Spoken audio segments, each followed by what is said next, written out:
السلام عليكم ورحمة الله وبركاته. أهلا بكم في قناة يوميات سناء. النهاردة يا جماعة هعلمكم ازاي تربوا الفراخ البيضة في البيت. من عمر يوم هعلمكم ازاي تربوا الفراخ البيضة في البيت. عندك في الشقة بتاعتك، عندك في بيت، في أي مكان ممكن تربيها، وبفضل الله خلال 40 يوم أو 35 يوم هتدبح الفرخة 3 كيلو وأكتر بإذن الله. هنبدأ. دول يا جماعة عمر 4 أيام، دول عمر 4 أيام. أول يوم لما تجيبيها هتستكبريها إن انتي تجيبي لها مية وتحطي لها في لتر المية معلقة عسل نحل، معلقة عسل أسود، معلقة سكر، أي حاجة اللي موجود عندك ومتوفر. ماشي يا جماعة، دي أول مرة بس. بعد كده هيبقى في فيتامينات هتديها لك الدكتورة معاكي انتوا جايباها. يعني انتوا يا جماعة الدكتورة لما تروحوا تجيبوا من عندها في لوحة البطارية علاج جز الفراخ البيضة، هتديكم العلاج، هتديكم دول. انا اديتني دول، دي نمرة 1 ماشي، ودي نمرة 2، تبقى هي مرقماهم، شايفينهم؟ تبقى هي ايه؟ مرقماهم. ماشي يا جماعة، اهو مترقمين، البيضة رقم 1 والتانية رقم 2. ماشي يا حبايب قلبي، ده صبح وليل بيبقوا مترقمين صبح وليل. يعني دي منها لو انت عندك 10 فرخيات زي انا بيبقى سنتي على نص لتر مية في الصبح، تبقى طول النهار 12 ساعة. ودي سنتي على نص لتر مية بالليل طول الليل. يعني يا جماعة يبقى دول صبح وليل. بعد ما يخلص دول، هي مدتهم 5 أيام بس، الدكتورة جاية 5 أيام. هنبدأ في الفيتامينات A د 3 ه وأملاح معدنية، فاهمين؟ دول اهو تاني عشان يبانوا بس في الكاميرا.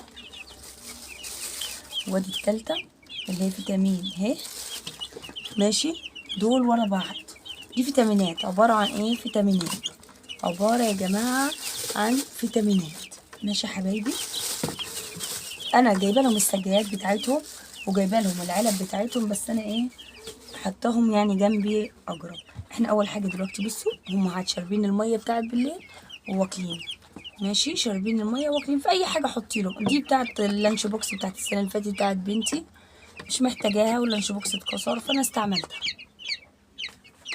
اول حاجه احنا هنعملها هنشيل الكرتونه. انا حاطه لهم كرتونه في البرنيكه من تحت عشان ايه؟ لو في ميه في اي حاجه ايه نشيلها كده. ماشي يا جماعه،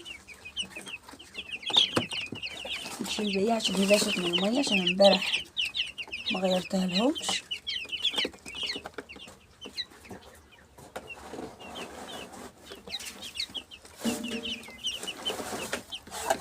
ونجيب كرتونه جديده نظبطها.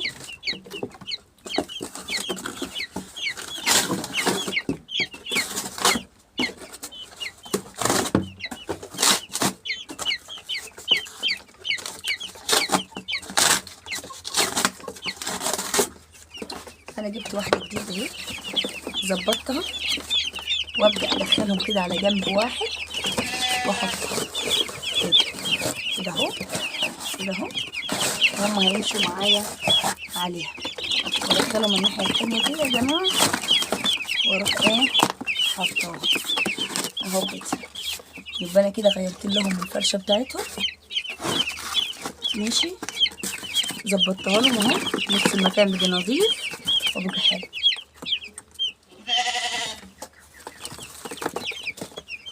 ماشي يا جماعه، فانا اهو شطفتها يعني مش نضفتها جامد، لا شطفتها شطف. ماشي، وهبدا يعني انا دي معايراها بنص، يعني ايه، بشويه ميه، نص لتر كده، يعني حلوين حلو. تعالي يا فرخه انتي، مش الورقه اللي فيك كده.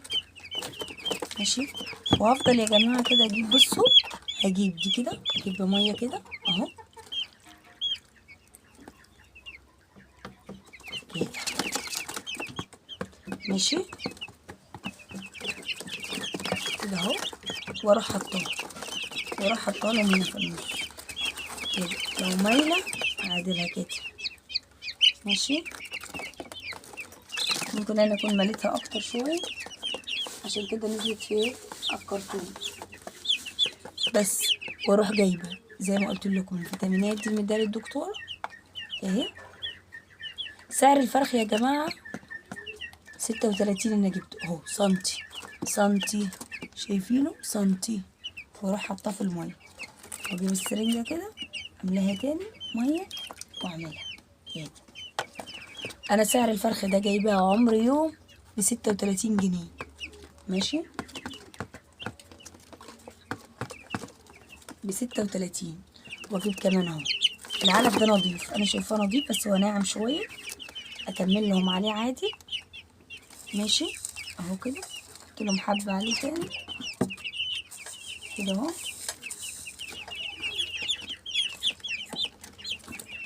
واحط لهم حبة عليه.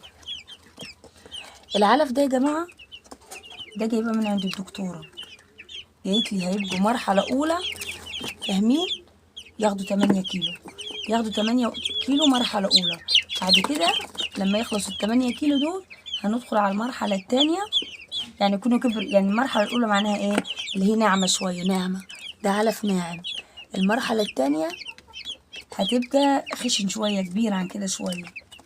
ماشي، فانتوا يا جماعة اللي عايزة تجيب وتربي ده أفيد وكويس في البيت، وحاجة انت مربيها على ايدك، وخلال 35 يوم هتدبحيهم كبار حلوين، تشيليهم في الفريزر عندك، جسميهم يقعدوا معاك فترة كبيرة.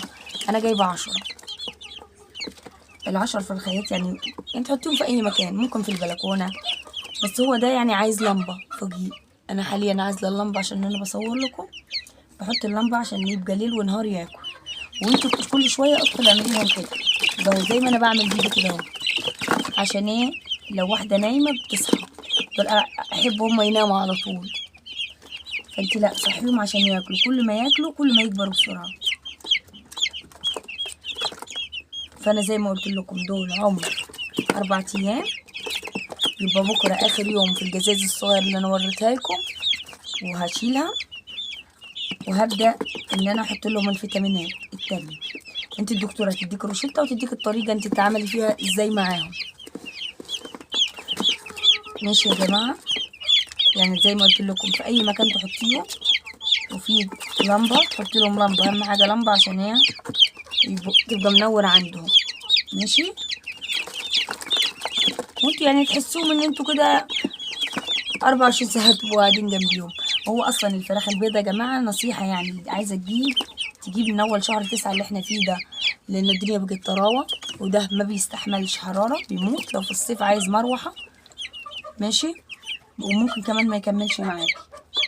والمية اللي انا حطيت فيها العلاج دي كل ما تخلص انا بزودها لحد ما يجي ميعاد الليل، ميعاد الليل واروح شايلاها واغسلها تاني واروح حاطه الفيتامين التاني. ماشي يا حبايب قلبي، وزي ما قلت لكم اللي عايزه حابه ان هي تربي تسمع الفيديو فضلا وليس امرا، اشتركوا في القناه وفعلوا زر ماشي. وانا كل يوم هصور لكم فيديو ان انتوا تشوفوهم وتشوفوا الطريقه يعني بتاعتهم ازاي. ماشي، وهوريكم كمان مراحل عمرهم، مراحل عمرهم. ماشي يا جماعه، وكمان في اللي عايز يسأل على اي حاجة، على تربية بط، على تربية فراخ بلدي، على تربية ارانب، على تربية اي حاجة تاني. انا جانية بط وجانية حمام وارانب وفراخ بلدي، ودول جبتهم هم 10، وعندي كمان ماعز وخرفان ونعجة، يعني كل نوع واحدة. فاللي عايز يتواصل معايا على اي حاجة او على زرع اي حاجة، انا بزرع حاجات برضو، فاهمين؟ يتواصلوا معايا وانا اعلمكم اي حاجة. ولا عايز تسأل على حاجة اكتب لي في الكومنتات، وكل حاجة هعلمكم ازاي يعني تربوا طيور، تربوا فراخ، تربوا بط، والدنيا تبقى حلوة معاكم. اللي عايزة تعمل مشروع في البيت تتواصل معايا وانا هعلمها ازاي تتعمل وتتعلم وتعمل كل حاجة. انا ست ريفية، ست ريفية، واللي عايز يسأل على اي حاجة حتى غير تربية الطيور هعلمها لكم. هعملكم فيديوهات متنوعة عن الاكل والشرب والزراعة والطيور وكل حاجة. ماشي، تواصلوا معايا حبايب قلبي، واشتركوا في القناة قصدي، وفعلوا زر الجرس ينزلكم كل الفيديوهات فضلا وليس أمرا. والسلام عليكم ورحمة الله وبركاته.